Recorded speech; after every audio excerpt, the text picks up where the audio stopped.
Hi there. Thank you so much for joining us today. My name is Beth Matthew, and I'm here to interview Bree Noble.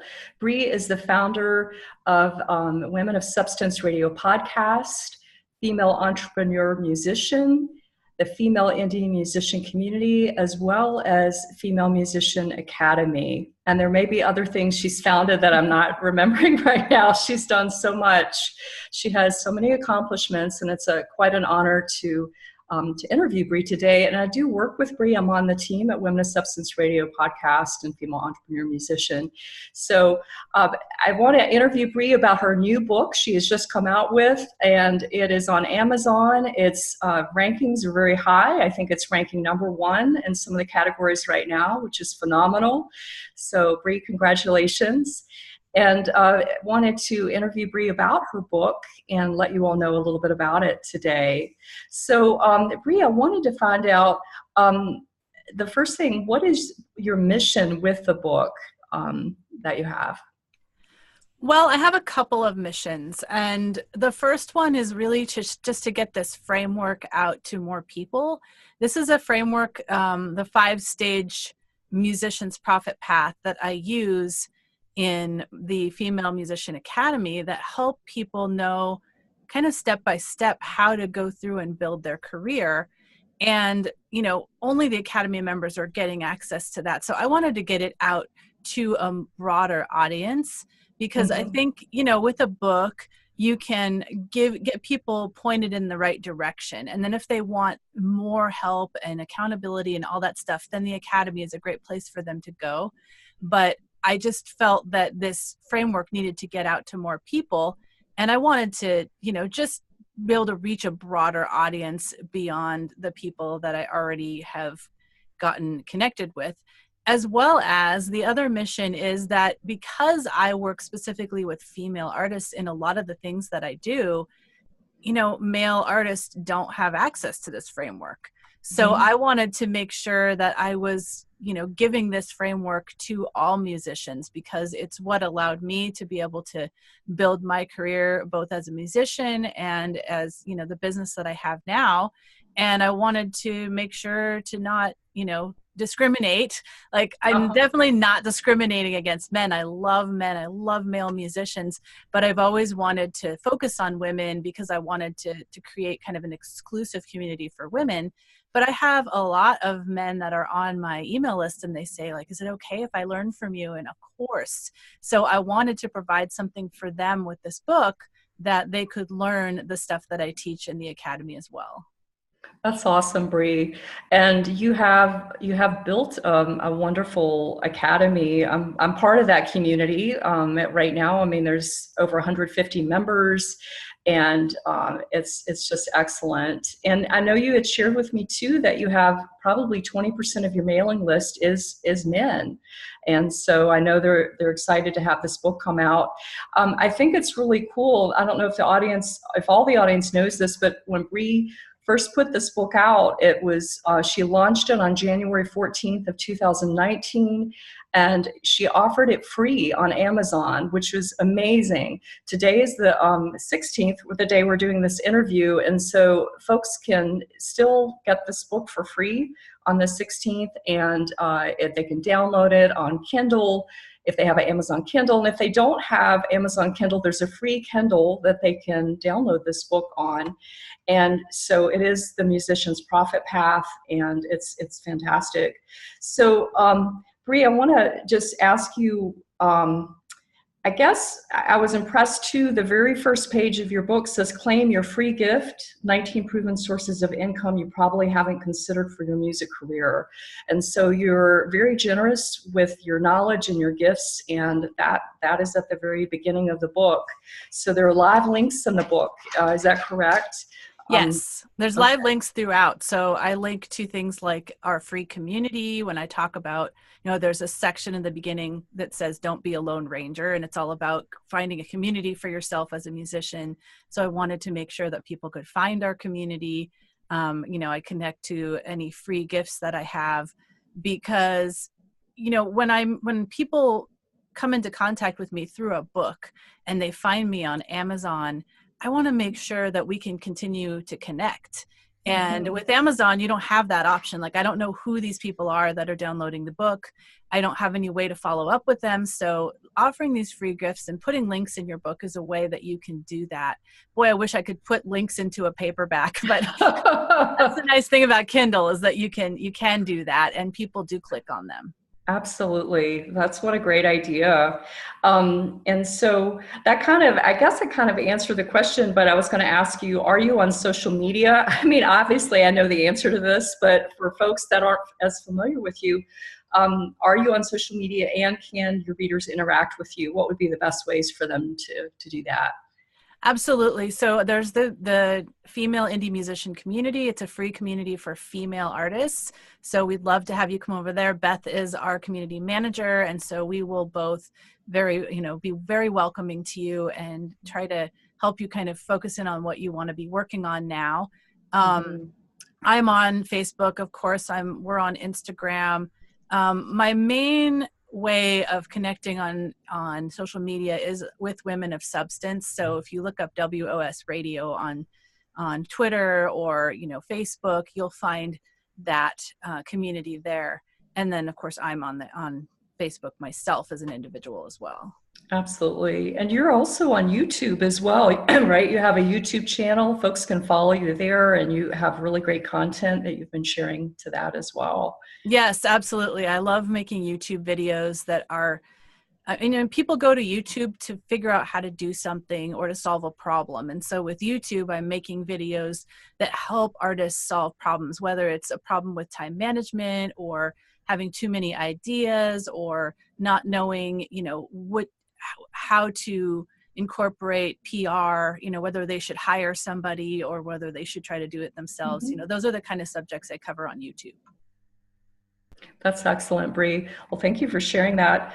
Speaking of challenges and I guess solving problems, what would you say, based on your experience in working with hundreds and perhaps thousands of musicians, what would you say that you see as some of the biggest obstacles or biggest challenges that musicians face? There's a few that stand out. One of them is that musicians tend to be a bit all over the place in what they're working on. They have a hard time focusing, and that's somewhat because there's so much information out there. And that was one thing I was trying to do with the book. I was trying to consolidate all the information that they needed, no matter what stage of their career they're in, so they know what they should focus on and what they shouldn't focus on. Because, as we know, the internet provides us so much information, and we're constantly, I as well am constantly getting, emails about different blog posts on different subjects and other people coming out with these courses about this. And, there's so many things out there to help you. But sometimes that can be a hindrance, because you just get excited and working on one thing, and then like this other thing comes in to distract you. And so I wanted musicians to be able to know what to focus on and what not to focus on. The other thing that I think is really hard is that musicians, a lot of times, because we're DIY, we are doing this alone and feeling very isolated. I know that's a reason that a lot of people join the Academy, is they don't want to feel alone anymore, and they want that support, and they want that just camaraderie and being able to learn from what other artists have done, so they don't have to, learn all the mistakes themselves. And so with the book, I try to cover, emotions that we'll go through in these different stages, because sometimes, we're feeling a certain way and we think, oh, I'm the only one that's feeling this way. Everybody else has it together. Everybody else is just smooth sailing, and, it's just me, and what's wrong with me? And maybe I should just give up, and it just spirals, And so if they read this book and they see that these emotions that they're feeling are common and that lots of people are feeling that way, I think it will help musicians not to throw in the towel. Absolutely. I remember reading that and just learning about your foundations and the Academy and feeling a sense of relief, because I certainly have felt those same emotions. And it helps you feel comforted and almost that you are on the right track, to know that it's perfectly normal to feel that way.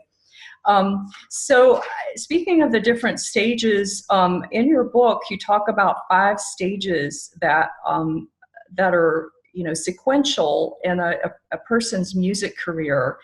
And stage one being the foundation, stage two being promotion, stage three is expansion, stage four is automation, and stage five is profession. Could you talk just a little bit about those stages? Sure. So the foundation is obviously the beginning, the groundwork.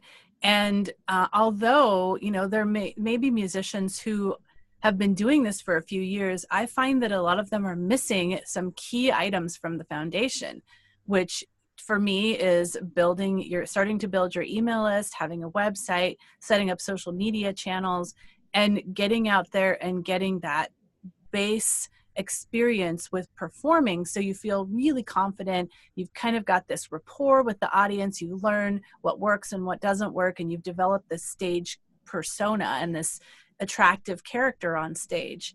And then in stage two, which is the promotion, it's time to start getting you and your message out there to the world. And we start locally with some local press. We start getting, trying to reach out and get more fans on our email list from live performances and from just meeting people on social media and engaging with them.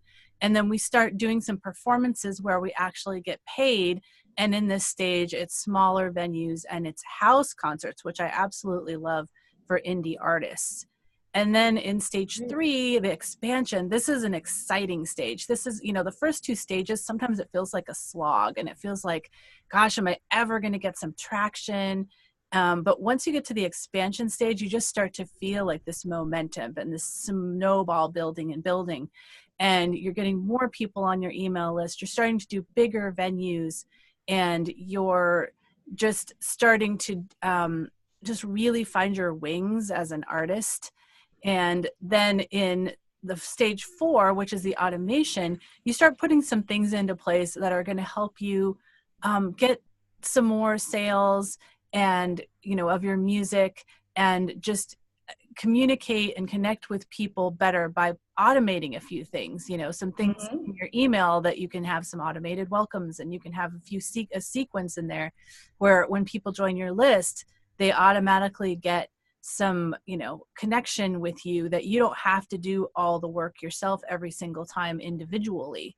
And this is where we might dabble in a crowdfunding campaign to see if, we're going to be able to utilize the audience that we've built to start making some money so we can start making more albums. And then stage five, we're in profession. So we're starting to add a lot of streams of income there. We might be adding some music licensing. We might do an even bigger crowdfunding campaign, that kind of thing. And one thing that's different about what I suggest is that I suggest artists don't record their first album like professionally until stage three. Because what I've found is so many artists, first thing they do, they go out there, they record this album, and then they have no idea how to sell it. They don't have an audience to sell it to, and they have a huge pile of boxes in their garage of CDs, or they've just got a Spotify account with one follower, and so what's different is that I recommend, we're going to build this audience from the ground up, and we're going to have at least 500 people on your email list before you actually record your album. And we're going to be engaging with people on social media. We're going to have some live performance experience. So when the album comes out, we can really get some bookings because we've already built up some of those connections and relationships. Yeah, that's wonderful, Bree. And it's really a smart business plan when you think about it, because it's helping folks have a bigger impact, which is what they want to do, when they record an album or, that kind of thing. And so I think, well, I know this is true. You said that you follow this framework yourself in your business, and this has helped you be successful. I wanted to ask you, what gave you the inspiration to develop this framework and these ideas? Well, I can't take all the credit for sure. I've been involved in, a few entrepreneur communities over the years. And one of them that I was involved with was called Screw the 9 to 5. And that's run by Josh and Jill Stanton. And I just love their outlook on entrepreneurship and business. And they had this framework in their community called momentum marketing. And it was also 5 stages. And it just gave me the inspiration to it makes total sense that musicians should go through these 5 stages. And that's why, you know, we're not, you know, we're all over the place and we're wasting a lot of time and money because we're not going through this sequentially. So they gave me the spark of inspiration to have these 5 stages, and they kind of utilized the framework of what to focus on and what not to focus on. And the big one that they mentioned was the emotions. And I love that because I'm a very rational person, and I might not have thought to include that. So I have to give them big credit on that one, because the emotions have been super key with helping artists just feel like they can actually do this. Like I said, that make them not throw in the towel because they don't feel so alone. So I give them huge props for giving me that idea and allowing me to adopt it and use a lot of just the framework for musicians. Of course, all the steps and everything along the way are totally different for musicians versus entrepreneurs. But on the other hand, there's a lot of similarity. That's fantastic. We have different products, and, you know, we do gigs, and entrepreneurs, you know, don't necessarily do that. Maybe they sell courses or whatever, but it is like a similar kind of framework. And like you said, like I've applied this framework to my own business now. And as far as back in the day when I was a touring musician, I applied a lot of this framework, not realizing it was a framework. But then, of course, I also made some mistakes. And so the framework is kind of what I would do had I started back then, knowing what I know now, that kind of thing. That's really neat. Thanks for telling us that, Bree. Working with you, I have to share with the audience that you are the most consistent, hardworking musician and entrepreneur I've ever known and ever met. And and it's really amazing. You really get things done and you are able to help a lot of people. Do you have a certain goal in mind that you'd like to achieve with releasing and just launching the Musician's Profit Path? I mean, like I said earlier, like my goal is to connect with new people. You know, Amazon is a search engine as well. So I want to find new people on there that I might not meet on the social media channels that I'm on. And great. Also, you know, for me, I'd like to do even more, you know, speaking, whether it's speaking on summits or speaking on stages, or, you know, being asked to become and, you know, be an expert for different people's platforms. And, you know, having a book, that's always helpful, right? It always makes you seem a little more legitimate. So that was another one of the reasons I wanted to have a book. But it's always been kind of a bucket list thing. My husband is an English professor, and I always thought, well, you know, having a book is so cool. I want to do that. That's so excellent. I'm so proud of you, and I just really celebrate with you. And I know a lot of the ladies in the Academy are really, really proud of you too. You're a great mentor. You're welcome. A great mentor and a great leader. And I know your book will impact many, many, many, many musicians. I was going to ask you a little bit about your writing and about this whole process. What did you find the biggest challenges that you faced when you were writing this book? Oh my gosh. I think just finding the time to focus on it, for sure, because you know, writing, as you musicians know, like writing a song is not easy, and you really need to have that space to focus on it. You know, when I write a song, a lot of times I'll just like lock myself in a room, and all of a sudden, you know, it's dark outside because I've been focusing on it all day and not even realizing time is passing. So that's kind of been the hard thing with writing the book, is that, you know, I've got family responsibilities. I've got other things I'm doing in my business. It was hard to find the time in my schedule to fit in writing. But one thing I was able to do that really helped is take some things that I had done already and adapt them for the book. So, you know, podcast episodes I'd done, I, you know, transcribed them a bit and then, you know, rewrote them. So I didn't have to start from scratch. What a great idea. Yeah. And like, you know, of course, the training that's in the Academy is all based on the 5 stages. So that was helpful to, you know, kind of draw from some of that. And I had a blog post that kind of summarized a lot of this, but in a very non-detailed way. And so I kind of started with that and then just expanded upon each section. So I think one big tip is just don't start with a blank page. It's easier to start with something and expand upon it than just sit there and stare at a blank page. That's really good advice. And you did, like you said, you had this framework, you had so much of it. And just, I think it's awesome because having this book out is just another way for people to get your information and to get what you offer. And people, they can hear it in the academy, maybe audio or video, but now it's in a whole new format. So I think it's going to reach a lot of people, and maybe people learn different, they have different styles of learning, and it's just a whole new cool way for people to get it. I kind of ask you about your challenges. Did you have a certain time of day that you usually found that you were writing? I would usually try to write early in the morning. So I'm a morning person, and a lot of times I'll get up at like 4. So I would tend to write from like 4 to 6:30 in the morning, and then my kids had to get up and get ready for school. But there were a few weeks in there that I was actually able to focus entirely on the book. So I would write during the day as well. But I found that, I mean, I needed a length of time that I could really get into it. But sometimes if I would try to go too long, I'd get totally burnt out. So I think, stretches of 2 to 3 hours in the writing were useful for me, whether I did them first thing in the morning or maybe from 9 to 12 or something. But I am not an afternoon and evening person. So I knew that I needed to really do that work in the early times of the day because I would do my best work. Yeah, I know that's one piece of advice you give Academy members too, is just to find out when you're most productive and do, the most important things. And so that's great. What advice would you give a new writer? You already shared some tips that you would give, but maybe for musicians out there or somebody who's considering writing a book, any tips or advice?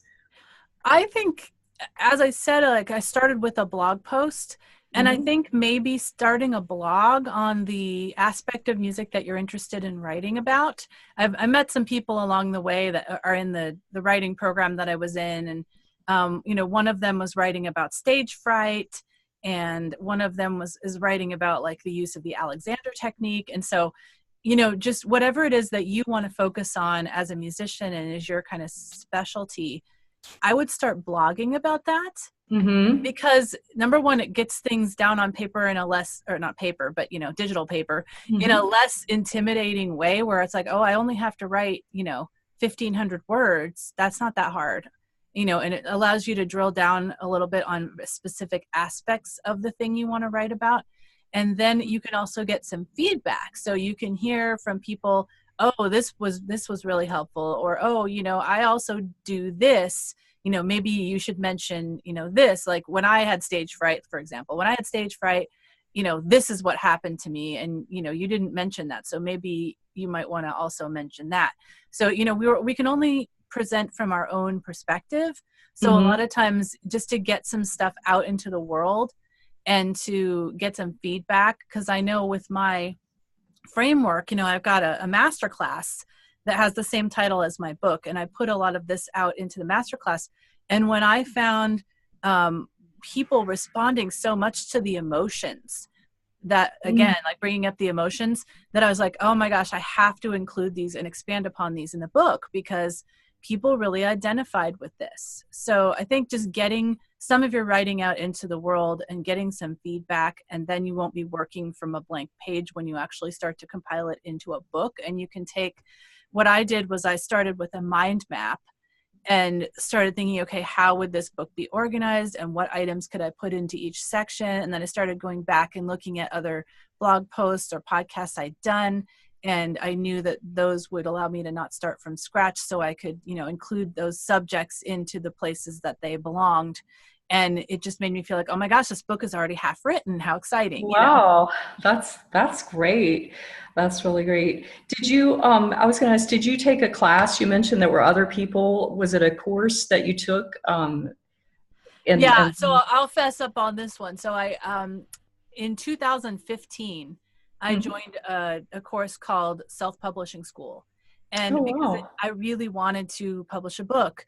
but it just never became top priority for me. I was building my business, and it just always kept falling to the bottom. So it took me all the way until 2018 to actually get into that course and start really going through it. And so what I think is great about courses is not only does it give you kind of a step-by-step way to do what you want to do, but it also just gives you the incentive to do it. If you're going through a course and they're like, okay, now do this, then you're going to be more likely to do it than you tell yourself to do it, Mm-hmm. That's really good. Well, yeah, that's great. And you did it. I mean, you didn't wait like super long. I mean, 20 years or anything. So I think, 3 years. three and a half years seemed like a long time, but Oh, it was, at least yeah. I did it. Exactly. And, I was thinking about just even the coursework in the academy, getting back to the academy, which I'm a member of as well.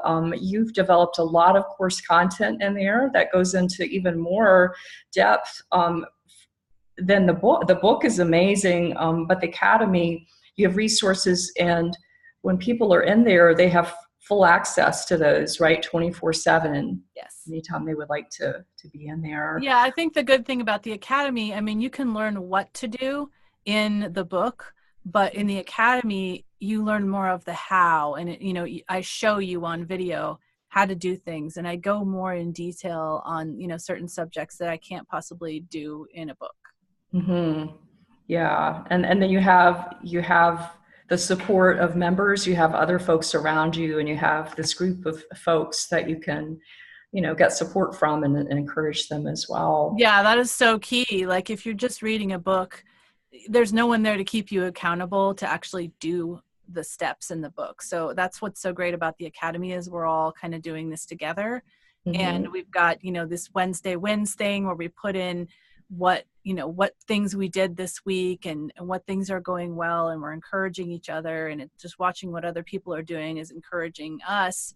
And so I think that's the importance of the academy versus just having the book, is that you've got this accountability system. You've got a place you can go to ask questions when you get stuck on stuff that a book can't provide on its own. Mm-hmm. Well, that's awesome. Well, I had one question that I thought of that I forgot to ask earlier, but I'll go ahead and ask it here. Just can you tell us a little bit about your journey, briefly, maybe some challenges that you faced as a musician early on, that um, help you, I guess, that folks could identify with you, or maybe are there stories that you share in your book about being a musician, and were there things that you did that maybe you would do differently based on the framework in your book? I know you Yeah. did. Oh, go ahead. I was just going to say, I know you did a lot of things really right, but it just, there are a lot of us out here as musicians who have struggled, and, we do things out of sequence, or, we get focused on the wrong things. So I was just curious if you could share a little bit about maybe some of your challenges and how this book might address and help, with those. Sure. I mean, I think the biggest thing that I suffered from as a musician was not treating it like a business. And that's kind of why I even came up with the whole brand of the female entrepreneur musician, because even though I was a business major as well as a music major, I just never married the two. And I thought, as was the thinking back in the day, that I needed to attract some kind of decision makers, and industry people, and that they would just open doors for me.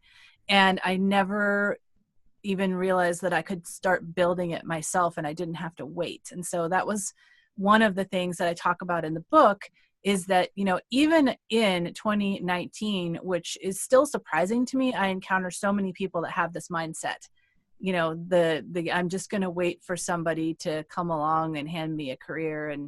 And they don't know that if that does happen to you, which is maybe a 2% chance, then you still have to be such a, promoter of yourself and learn how to market and all that, because the labels don't have those kind of resources anymore. So, back when I was starting, if I had known to run it like a business from the very beginning, I would have been more successful faster. But I spent 10 years as I was working as a director of finance at an opera company. And so I was trying to do music on the side. And I just had such a desire to be a musician, but I just didn't know how. And if I had known from those early years that I could start building my business then, and I could start marketing myself as a solo artist, and I could go out there and get gigs, and I could go out there and, just start talking to people about my music and building an email list and all that. If I had known that, I would have had a career much faster. And once I realized, heck, I am 32 years old, no one's going to hand this to me, I need to go out there and grab it for myself, that's when I started having success. And it wasn't like overnight success. It was just building one block at a time, build my website, figure out some kind of logo, figure out how to start booking gigs. Who did I know that knew other people that might want me for a gig? Just all that stuff that you start doing in the beginning. And so that was one thing that it was really important to me in the musician's profit path, was to get across that, like, there are things that you do in the foundation stage that will help you.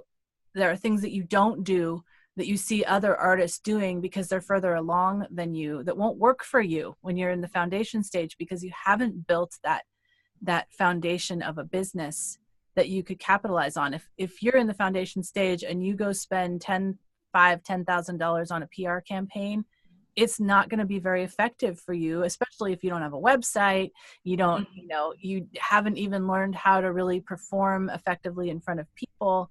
But a lot of times people they go out and get this recording and they think it's the best thing ever, and they want to promote it. And that's all like well-intentioned, but it's just not going to work if you do it in the wrong order, and you're going to waste so much money. That was one of the things that I wanted to help artists with. Like, I definitely wasted money along the way in my career, and I don't want that to happen to them. And one of the other things about my story, and a lot of artists can identify with this, is I was always trying to insert myself into someone else's band because I thought they must know more than I do. And if I can just, kind of ride on their coattails, I could have a career. And it just ended badly over and over and over again until I finally committed to, like, hey, if I want this to work right, I need to do this for myself. I need to be my own advocate. So, that's the encouragement, I think, from my story, is figure out who you are as an artist, and don't try to fit yourself into someone else's mold just because you think that might be your ticket, which is what I thought.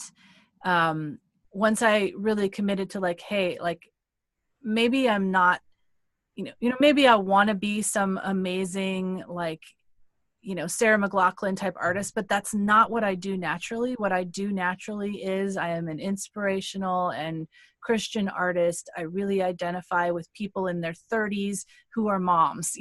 Once I realized that about myself, and I tried to stop being something that I wasn't, I really started, having traction in my career, because I started booking places that made sense for me, and I was in front of my target audience. And so that's the other thing that, we talk about, is that you need to know who your target audience is, and don't try to, pretend that you're something that you're not, because it will only backfire on you.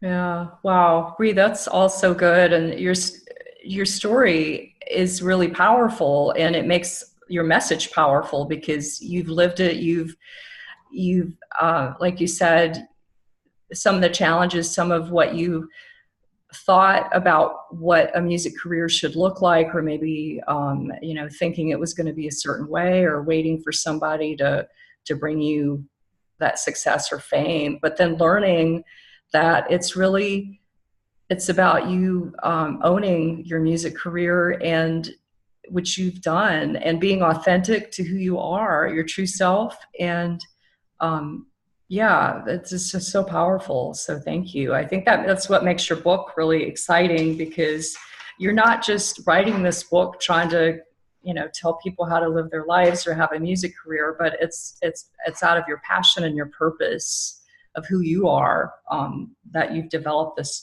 framework for the musician's profit path. And I love all the full title, The Musician's Profit Path, 5-Stage Blueprint to Create Massive Growth in Your Fan Base and Sustainable Income for Your Music Career. And who doesn't want that? I mean, Right. as a musician, that's awesome. So I just thank you so much for this interview today. And I encourage everybody to go out and go to Amazon and order your book, download your book right now. And Bree, I was going to ask you too, do you have plans to put a physical book out into the world as well? I do. I've already had people approaching me saying, I really want to buy the paperback copy. It's a little more challenging formatting wise than just putting out a Kindle book, but I expect after a couple of weeks, I'll have it up on Amazon as well. Wow, that's fabulous. Wow. Well, I encourage everybody to go get their copy of that when it comes out. And I'm sure we'll be having more information come out about that. So thanks again, Bree, for this wonderful interview. Thanks for all you do for female musicians and all musicians around the world.